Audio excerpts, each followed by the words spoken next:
মায়াপুরে রয়ে যায় এক নীরব মন্ত্র।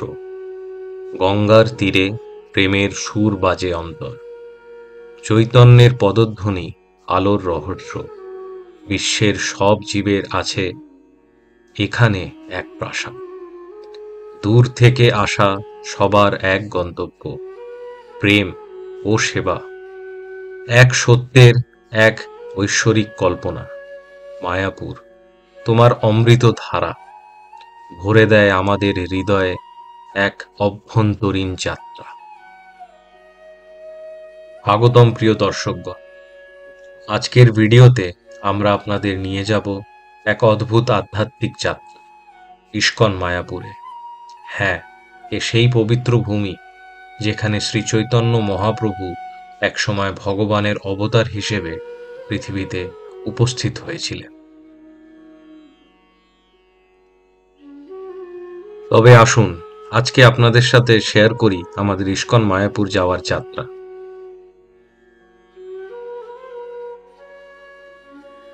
যেখানে প্রায় 11 বছর পর আমি গিয়েছিলাম আমার কলেজে। তারপর মায়াপুর ঢোকার আগে কৃষ্ণনগরে করেছিলাম মাদারসাটে লাঞ্চ, এবং সবশেষে পৌঁছেছিলাম ইস্কন মায়াপুরে। আজকের এই দিনের সমস্ত তথ্য এই ভিডিওতে থাকছে, আশা করি আপনাদের ভালো লাগবে। নমস্কার, শুভ সকাল। Welcome back to our channel welcome in blog. আজকে সম্পূর্ণ একটা নতুন ব্লগ চালু হতে চলেছে। তো আজকে আমরা যাচ্ছি ইস্কন ধাম মায়াপুরে। আজকে আমরা সপরিবারে যাচ্ছি, আমি, টাবু, আমার বাবা, আমার মা, সবাই মিলে বেরিয়ে পড়ছি। কলকাতা থেকে মায়াপুর বাই রোড কিভাবে যাচ্ছি সব কিছু আপনাদের সাথে শেয়ার করব। রুম বুকিং করেছি আমরা ঈশোধয়ন ভবনে, অনলাইন থেকে বুকিং করেছি অলমোস্ট 60 দিন আগে মতো। তার লিঙ্ক আমি আমার ডেসক্রিপশনে দিয়ে দেব। তো আজকের এই জার্নি কেরম হচ্ছে সব কিছুই আপনাদের সাথে শেয়ার করব, দেখতে থাকুন আমাদের এই চ্যানেল। আগেই বলে রাখি, আমরা সপরিবারে এই যাত্রা শুরু করেছিলাম বাই রোডে, এবং আমাদের যাত্রা শুরু হয়েছিল চিনার পার্ক থেকে। চিনার পার্ক থেকে আমরা ধরেছিলাম এয়ারপোর্ট যাওয়ার রাস্তা, এবং এয়ারপোর্টকে পিছনে ফেলে আমরা ধরেছিলাম যশোর রোড। হাই গাইস, আমরা এই বেরোলাম, জাস্ট স্টার্ট দিলাম। এবার বাকি যা জার্নি আছে সবকিছু আপনার সাথে শেয়ার করব। Still then stay tune.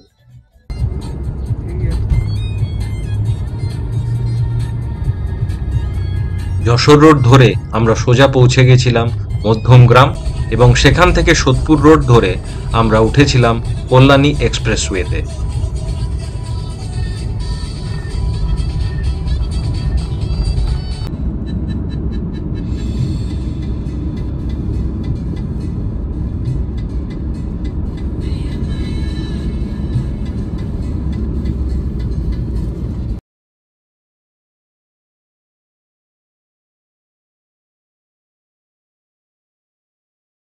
তো হ্যালো গাইস, আমরা প্রথম ব্রেক নিলাম কল্যাণী। আমরা একটু ঘুরে যাচ্ছি কল্যাণী এক্সপ্রেসওয়েতে, কারণ আমি আমার কলেজের সামনে এসেছি 10 বছর পর আমার কলেজের সামনে।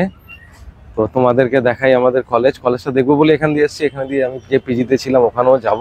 তো তোমাদেরকে দেখাই আমার কলেজ, দেখাচ্ছি। এই হচ্ছে আমার college, JS college of engineering Kalyani. 2014 সালে আমি এখান থেকে পাস আউট করেছিলাম। মোটামুটি মে জুন নাগাদ আমি কলেজ ছেড়েছিলাম। আজ হচ্ছে 2024। আমি 10 বছর পর আমার কলেজের সামনে এলাম, নস্টালজিক লাগছে। এই দেখো আমার college, JS college of engineering. ভেতরে এখন ঢুকতে পারবো কিনা জানি না, চেষ্টা করছি, দেখা যাক। এই কলেজ ক্যাম্পাসে ঢুকেছিলাম, আমাদের ডিপার্টমেন্ট সিএসসি ডিপার্টমেন্ট, 209 নম্বর রুম। গেছিলাম ওখানে, টিচারদের সাথে দেখা সাক্ষাৎ হলো ভেতরে বলে আমি রেকর্ড করিনি। খুব নস্টালজিক লাগছে, খুব ভালো লাগছে, দারুণ। এবার আমরা এগোবো মায়াপুরের দিকে। তো আপনাদের সাথে বাকি জার্নিটা শেয়ার করছি। এই পেছনে যেটা দেখছেন এটাতে আমি 3 বছর কলেজের পিজিতে আমি এই পিজিতে ছিলাম। তো এখন আর এটা পিজি নেই, এখানে উঠে গেছে পিজি, এখন ফ্যামিলি থাকছে। আমি জিজ্ঞেস করলাম, তাও বাইরে থেকে দেখলাম, ভালো লাগলো। আপনাদের সাথেও এই স্মৃতিটা শেয়ার করলাম। দেখা হচ্ছে আমাদের জার্নিতে। কল্যাণী থেকে বেরিয়ে আমরা রওনা দিয়েছিলাম আমাদের লক্ষ্য ইস্কন মায়াপুরের উদ্দেশ্যে। যদিও মাঝখানে একটা লাঞ্চের জন্য ব্রেক দেব ভেবেছিলাম, তাই কল্যাণীর রিনা রোড, যেটি কল্যাণী এইমস এর সামনে দিয়ে যায়, ওখান থেকে উঠে পড়েছিলাম আমরা NH-12-এ।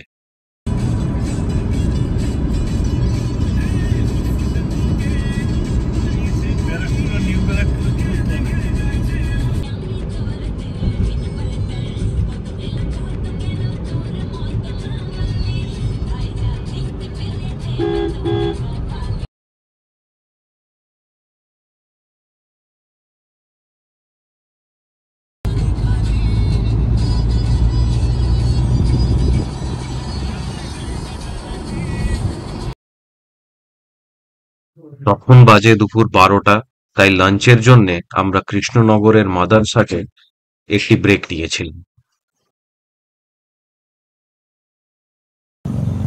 তো হ্যালো বন্ধুরা, আমরা এখন কৃষ্ণনগরে আছি, কৃষ্ণনগরে মাদার্স হাটে। তো আমরা এখানে এখন লাঞ্চটা সেরে নেব।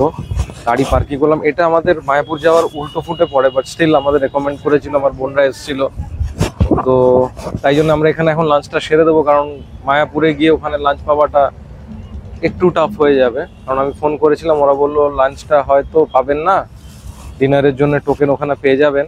তাই জন্য আমরা এই মাদারসাটে এসেছি। আমরা এখানে এখন লাঞ্চটা চটপট সেরে নেবো। তো আমরা মাদারসাটে লাঞ্চের অর্ডার দিয়ে দিয়েছি। লাঞ্চের অর্ডার দিয়ে বাইরেটা একটু ঘুরতে এসেছি। এখানে দেখছি অনেক ছোট ছোট মাটির জিনিসের দোকান আছে, যেমনি এখানে মাটির জিনিসের কাটলারি জিনিস আছে, ওই পাশে অনেক পুতুল, তারপর গয়নার দোকান আছে। আপনাদেরকে একটু ছোট্ট করে দেখিয়ে দিচ্ছি এখানে কি কি আছে। কৃষ্ণনগর তার ঐতিহ্যবাহী হস্তশিল্পের জন্য বিখ্যাত। এই অঞ্চলের হস্তশিল্পগুলির মধ্যে সূক্ষ্ম দক্ষতা, জটিল নকশা এবং উজ্জ্বল রঙের কাজ পাওয়া যায়। কৃষ্ণনগর বিশেষভাবে তার মাটির মূর্তি, কাঠের খোদাই এবং বিভিন্ন ধরনের উপকরণ যেমন কাঠ, মাটি এবং ধাতু দিয়ে তৈরি সজ্জা দ্বারা পরিচিত। এই হস্তশিল্পগুলি ঐতিহ্যবাহী পদ্ধতিতে তৈরি করা হয়, যা প্রজন্মের পর প্রজন্ম ধরে চালু রয়েছে। এখানে আপনারা দেখতে পারবেন যে এখানে অনেক ছোট ছোট এরকম শপস আছে, যেখানে সব বিভিন্ন রকমের হ্যান্ডমেড জিনিস পাওয়া যাচ্ছে। এখানে গলার হার, ওইদিকে মাটির বোতল, এবং জায়গাটা খুব সুন্দর। আপনারা কৃষ্ণনগরের হাতের কাজ সুন্দর শিল্পের রূপ আঁকা। মাটির মূর্তি, কাঠের সজ্জা, হাতের ছোঁয়ায় জেগে ওঠে একা। বাঙালি শিল্পের অহংকার দৃষ্টি আকর্ষণ করে যত, কৃষ্ণনগরের সেই হাতের কাজ সর্বত্র মহিমায় ছড়ায় রত।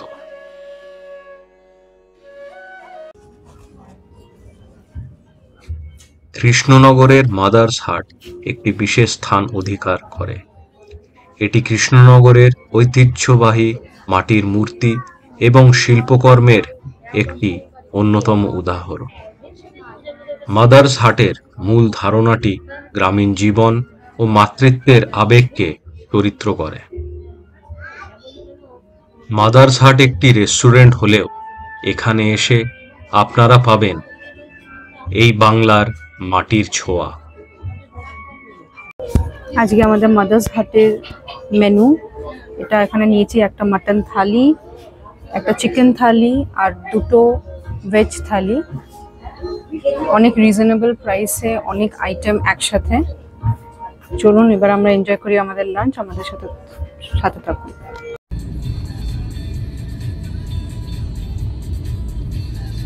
মাদার্স হাটে সুস্বাদু লাঞ্চের পর আমরা বেরিয়ে পড়েছিলাম ইস্কন মায়াপুরের উদ্দেশ্যে। ওখান থেকে ইস্কন মায়াপুরের দূরত্ব ছিল 30 মিনিটের মতো। তাই কৃষ্ণনগর থেকে বেরিয়ে চৌগাছা মোড় থেকে বাদিক নিয়ে ভক্তি সিদ্ধান্ত সরস্বতী মার্গ ধরে আমরা পৌঁছে গিয়েছিলাম ইস্কন মায়াপুরে। দূর থেকেই আমাদের চোখে পড়েছিল পৃথিবীর সবচেয়ে বড় নবনির্মিত হিন্দু মন্দিরের চূড়া।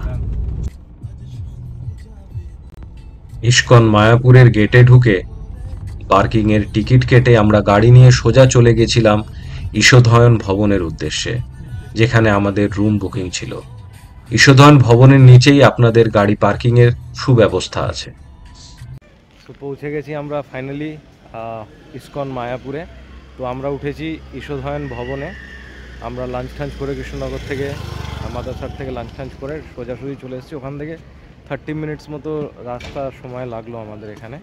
তো এখন গাড়ি এই পেছনেই ঈশোধয়ন ভবনের সামনেই পার্কিং করে দিলাম। এখন আমরা কুইকলি যাই, চেক ইন করে দিই, তারপর বাকিটা আপনাদের সাথে শেয়ার করছি। এখন বাজে দুপুর 3টে। তো 3টে থেকে এখানে ডিনারের কুপন দেওয়া স্টার্ট করে। তো আমি ডিনারের কুপনটা নিয়ে নিলাম 4 জনের জন্য। 100 টাকা করে নেয়, বাট ক্যাশ অনলি, কোনো ইউপিআই কার্ড কিছু অ্যাকসেপ্ট করেন না এনারা। এই আমার পেছনে হচ্ছে ঈশোধয়ন ভবন, এই পাশে হচ্ছে পুরের ইস্কনের সমস্ত মন্দির টন্দির সব এইদিকেই আছে। বড় মন্দিরটা পেছনে যেটা তৈরি হচ্ছে। তো একটু পরে রেস্ট নিচ্ছে সবাই, একটু পরে আমরা বেরোবো, দেখবো ঘুরে। সন্ধ্যা আরতিটা দেখার ইচ্ছে আছে। তো কি করতে পারি আজকের দিনে বাকিটা আপনাদের সাথে এই ভিডিওতেই শেয়ার করব। তো আপনারা সঙ্গে থাকুন। তো এখন যেহেতু শীতকাল আসছে, তো সব জায়গায় একটু ফুলের গাছ টাছ লাগায় সুন্দর। পেছনে দেখতে পাচ্ছেন অনেক গেঁদা চারা আছে, বাট এগুলো মনে হয় অনেক দিনকার আগের, কারণ বড় বড় হয়ে গেছে গাছগুলো, এখন শুকিয়ে যাচ্ছে।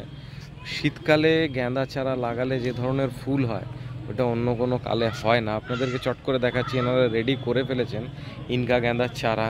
এই যে দেখুন, প্রচুর গেঁদা ইনকার চারা এখানে লাগিয়েছে এনারা। তার সাথে এখানে দেখুন প্রচুর চন্দ্রমল্লিকার চারা, প্রচুর চন্দ্রমল্লিকার চারা। এগুলো আরও ঠান্ডা পড়লে ফুল হবে প্রচুর, খুবই সুন্দর লাগবে দেখতে। আরেকটা ইনফরমেশন দিয়ে রাখি, এই ঈশোধয়ন ভবনের নিচেই আইসিআইসি ব্যাংকের ব্রাঞ্চ আছে, এটিএম আছে। তো যদি আপনারা ক্যাশ নিয়ে না আসেন, এখানে এটিএম আছে, আপনারা কোনো চিন্তা করবেন না, এটিএম থেকে ক্যাশ পেয়ে যাবেন। আমিও এটিএম থেকে ক্যাশ তুললাম, তো পেয়ে গেলাম, কোনো অসুবিধা হলো না। তো এইটুকুই, এরপরের সব কিছু আপনাদের জন্য এই ভিডিওতে থাকছে। আশা করি এই ভিডিওটি আপনাদের ভালো লাগছে। যদি ভালো লেগে থাকে ভিডিওটিকে অবশ্যই লাইক করবেন, শেয়ার করবেন এবং চ্যানেলটিকে সাবস্ক্রাইব করবেন। আপনাদের জন্য এই ঈশোধয়ন ভবন এই বাইরে থেকে কেরম দেখতে সেটি তুলে ধরলাম।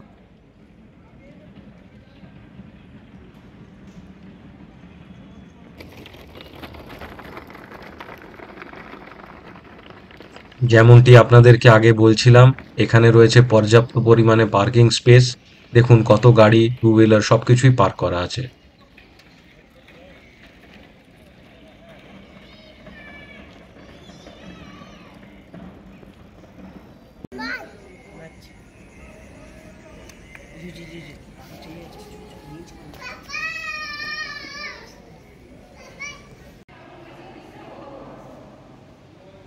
আপনাদের জানিয়ে রাখি, এই ঈশোধন ভবনে রয়েছে লিফটের ফেসিলিটি।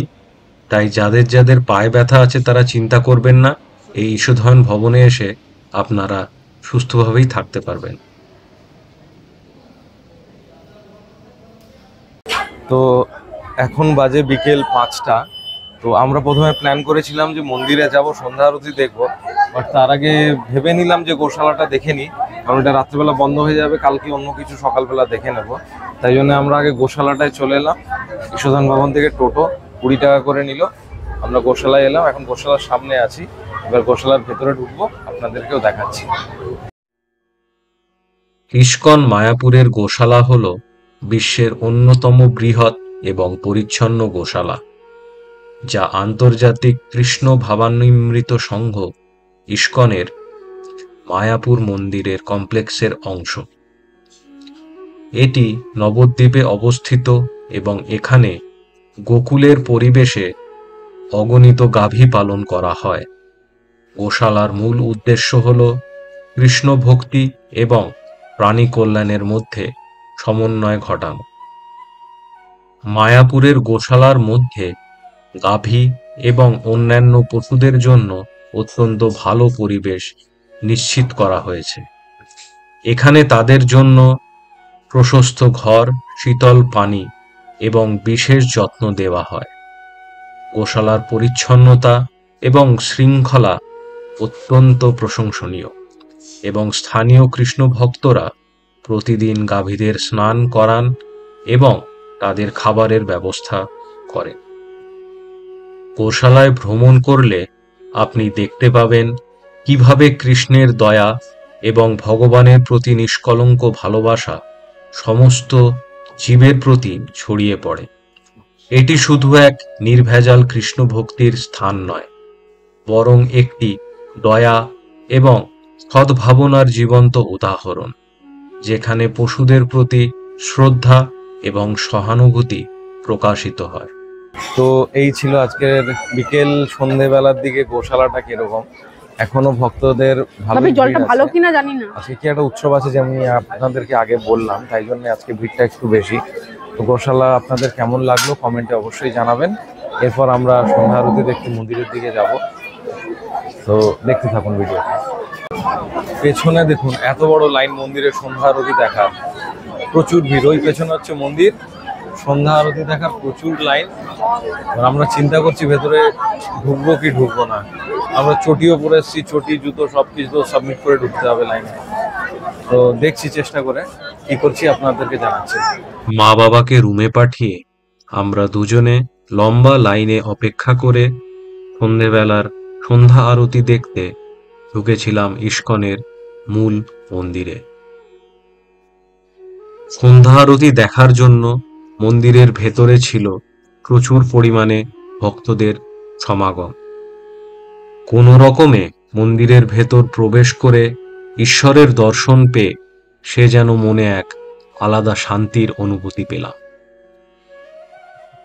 মায়াপুর ইস্কন মন্দিরের প্রধান আকর্ষণ হল শ্রী শ্রী রাধা মাধব মন্দির, যা চৈতন্য মহাপ্রভুর শিক্ষা ও কৃষ্ণ ভক্তির মূল কেন্দ্র।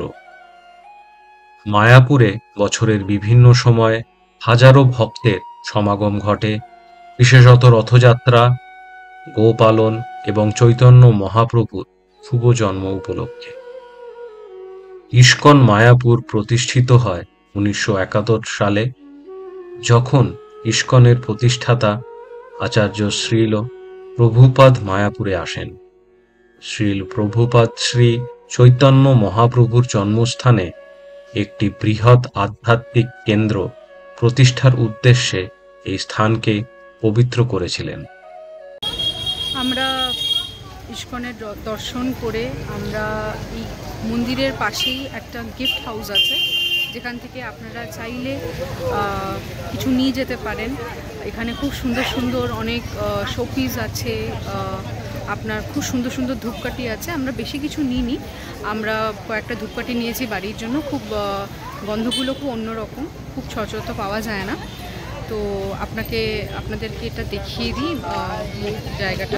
এটা হচ্ছে এই গিফট হাউসটা, একদম ঠিক মন্দিরের থেকে বেরিয়ে যে এক্সিটের যে দিকটা, সেই দিকে বেরিয়ে আসলে আপনারা এই গিফট হাউসটা পাবেন। বেশ ভালো একটা জায়গা, অনেক জিনিস আছে, নিতে পারেন। বাকি ব্লগ দেখুন, আমাদের সাথে থাকুন। পছন্দ হলে অবশ্যই লাইক, শেয়ার এবং সাবস্ক্রাইব করবেন। সো আজকের ব্লগটা এখানেই। আজকে জার্নিতে তাহলে আমরা যা যা করলাম, কলকাতা থেকে মায়াপুর ইস্কনে এলাম, রাস্তাঘাটে যা কিছু করলাম, এখানকার সব কিছুই আপনাদের সাথে শেয়ার করলাম। তো এখন আমরা রুমে ঢুকে যাচ্ছি। এরপর আমরা জাস্ট ডিনারটা করতে নামবো, তারপর রেস্ট নিয়ে নেবো, বিকজ আজকের দিনটা অনেকটাই ধকল গেছে। তাই আজকের ভিডিওটা এখানে এন্ড করছি। যদি আপনাদের এই ভিডিওটা ভালো লেগে থাকে, do like, share and subscribe our channel. Till then, stay tuned, stay happy, good night.